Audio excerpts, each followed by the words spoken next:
You talked about the 70-30 split when you're talking about ground beef, and it got me thinking about that macro and us getting more specific into fat. Because depending on the type of meat, that can vary even within one type of meat. Again, the ground beef there. So for somebody that wants to give this a go and have the best opportunity for working out, how much fat do they need to be eating? More than they probably think. Anybody who lives in modern society is afraid of fat. They're afraid of animal fat. They're afraid of saturated fat. They're afraid of high cholesterol foods, right? And because it has been demonized in the popular media, magazines, television, any kind of popular media, it's still demonized by the powers that be on social media now. Human beings are lipivores. We love fat and we crave fat and we need fat. There are hundreds of things in the human body that eating saturated animal fat is beneficial for. And I'll have a lot of people, they're like, okay, I'm on carnivore, but I need you to tell me just how much bacon can I eat? Or I'm really loving my eggs now that I've stopped eating egg white omelets. But I mean, how many yolks are okay? Like, they're like still they have that unconscious, almost hardwired fear, right? Of fat. Oh my God, how many yolks can I eat? Because I'm really loving them. Can I eat a dozen a day? And I just make the farcical statement: as long as you don't eat over 100 pieces of bacon a day, you're fine, or over 100 egg yolks a day, you're fine. Because the truth of the matter is, there's no upper limit. What's going to happen in reality, unless you've entered a egg yolk eating contest and you're competing for $1,000 prize, you're never going to overeat egg yolks. You have multiple satiety hormones in your body. And all these satiety hormones are triggered on fat and or protein. And when you've eaten enough fat, they will rise, and it will tell you. And it's not going to be like you get an email saying, hey, you've eaten enough fat today. It's just going to be a signal, and you'll experience that signal as in, I don't want any more egg yolks today. I've had enough of those. I've had enough bacon. I mean, I love bacon, but I don't want any more. That means you've eaten enough bacon that day. That's the signal. That's the same signal that every other animal on planet Earth listens to each and every day of their life. Every wild animal has the same type hormones that tells them when they're hungry, and it tells them when they've eaten enough nutrition.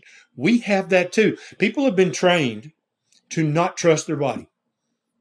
We've been trained. We're literally living in a state of trained ignorance, Jesse. Because when you make something complicated, there's a profit opportunity there for the companies, right? When you be like, oh, human nutrition, good God, it's so you need a PhD nutritionist, you need to go to a group, you need to join a Facebook group, you need to buy these sub. Oh, it's so complicated. Actually, it's quite simple. Once you cut through all the noise and cut through all the propaganda and cut through all the ad copy, it's actually quite simple. Listen to your body. Is it telling you you're hungry?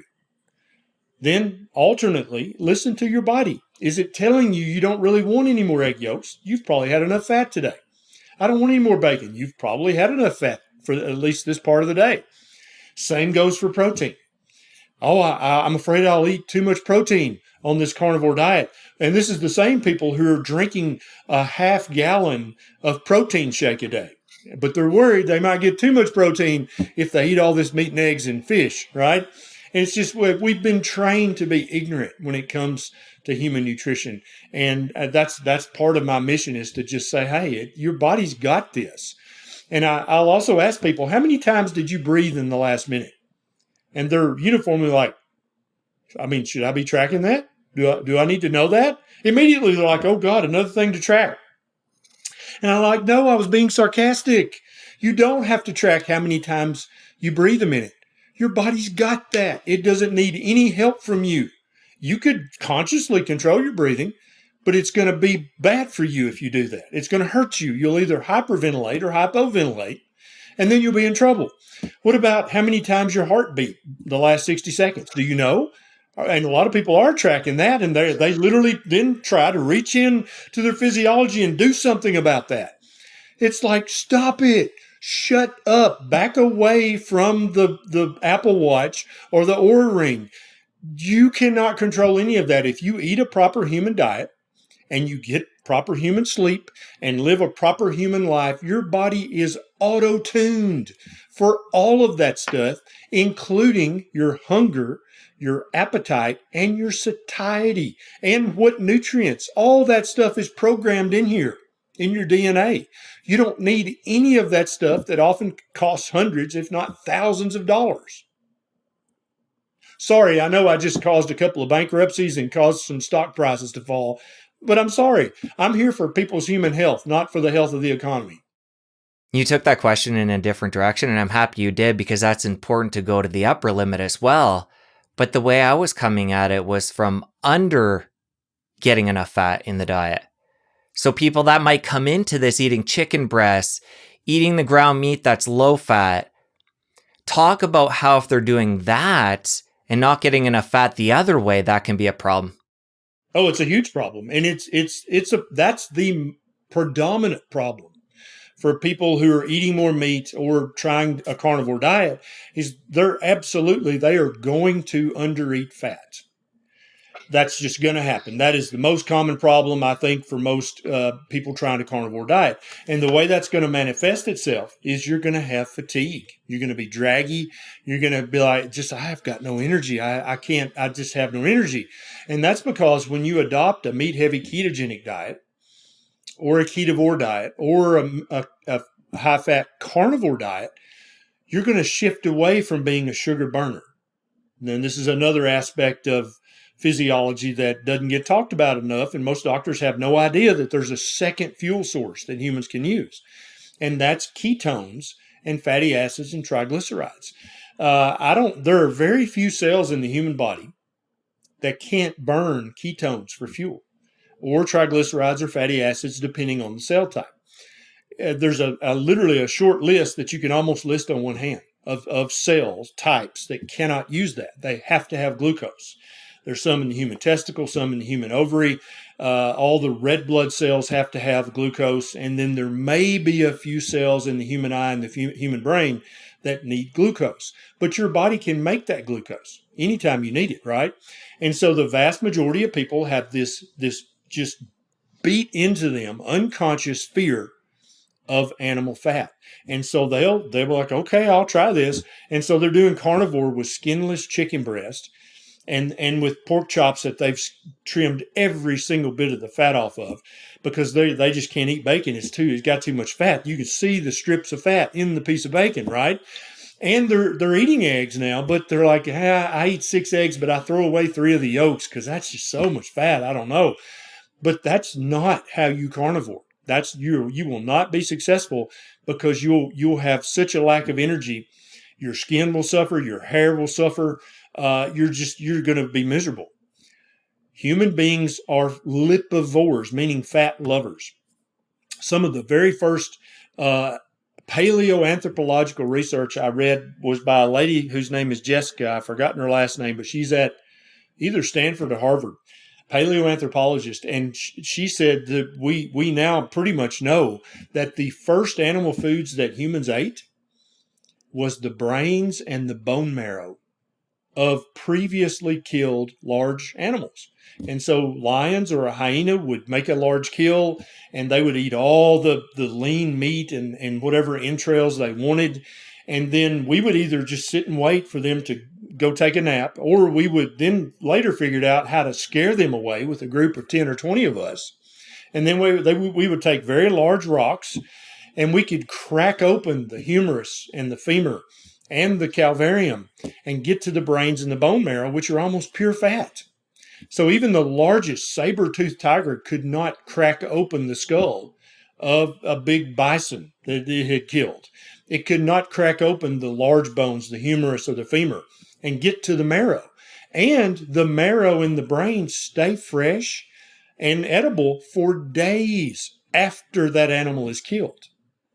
And we figured that out because we're tinkerers. We're always messing around and checking stuff out and trying new stuff, right?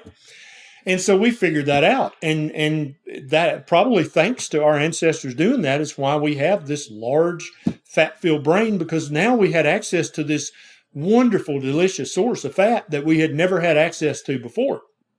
And so then we later started hunting and killing these animals ourselves as we developed the weaponry to do so. And now we are this modern Homo sapiens sapien. And so anybody who's going to try keto, ketovore, or carnivore, you've got to eat the animal fat that comes with the meat that you're eating. And you most likely need to cook the meat in animal fat. And you most likely need to put some animal fat, aka butter, on top of the meat after you've cooked it. Then and only then will you be getting as much fat as your body is craving, as much fat as your brain needs, as much fat as all of your internal organs need for optimal health, which is obviously the goal that we're all after. I'm glad you went to the piece of adding fat on. That's where I was going next. Other than putting butter on, say, top of a steak like you mentioned, any other ways of upping that fat through lard, tallow, butter? So you're never again going to buy 90-10 ground beef or 85-15 ground beef. You're going to buy the worst you're going to buy is 80-20. And if you have access to a meat department manager or a butcher, you're going to ask them to make you a 70-30 grind, which is 70% lean, 30% fat, because that's going to give you about a 1-to-1 fat to protein ratio. Okay.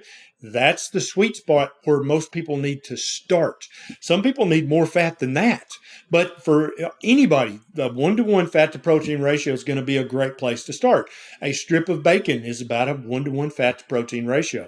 An egg yolk, not the whole egg, but just the yolk, is about a 1-to-1 fat to protein ratio. There are many dietitians out there, Jesse, who are like, oh no, the yolk's pure fat. No, it's 1-to-1 fat to protein in just the yolk. If you eat the entire egg, then it's a 3-to-1 or a 4-to-1 protein to fat ratio. And so for many people, that's too lean. So when I cook a dozen eggs, which I'm about to do, what time is it now? It's almost 1 p.m. here. I'm about to break my fast here after this.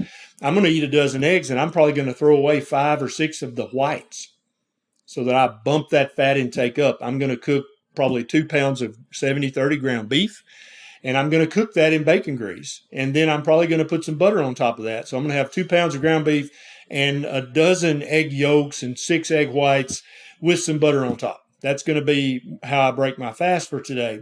And I encourage everybody else, never throw away a yolk, never trim the fat off the meat that comes if you're eating a steak or a pork chop. Or if you're going to eat poultry, eat the legs and thighs with the skin on. Do never for the rest of your life eat a skinless chicken breast. If so, we can't be friends. I'm sorry. If you enjoyed that clip, you're going to want to head over here and catch the full episode. I'll see you over there. Dispel the myth that keto or carnivore is some fad diet.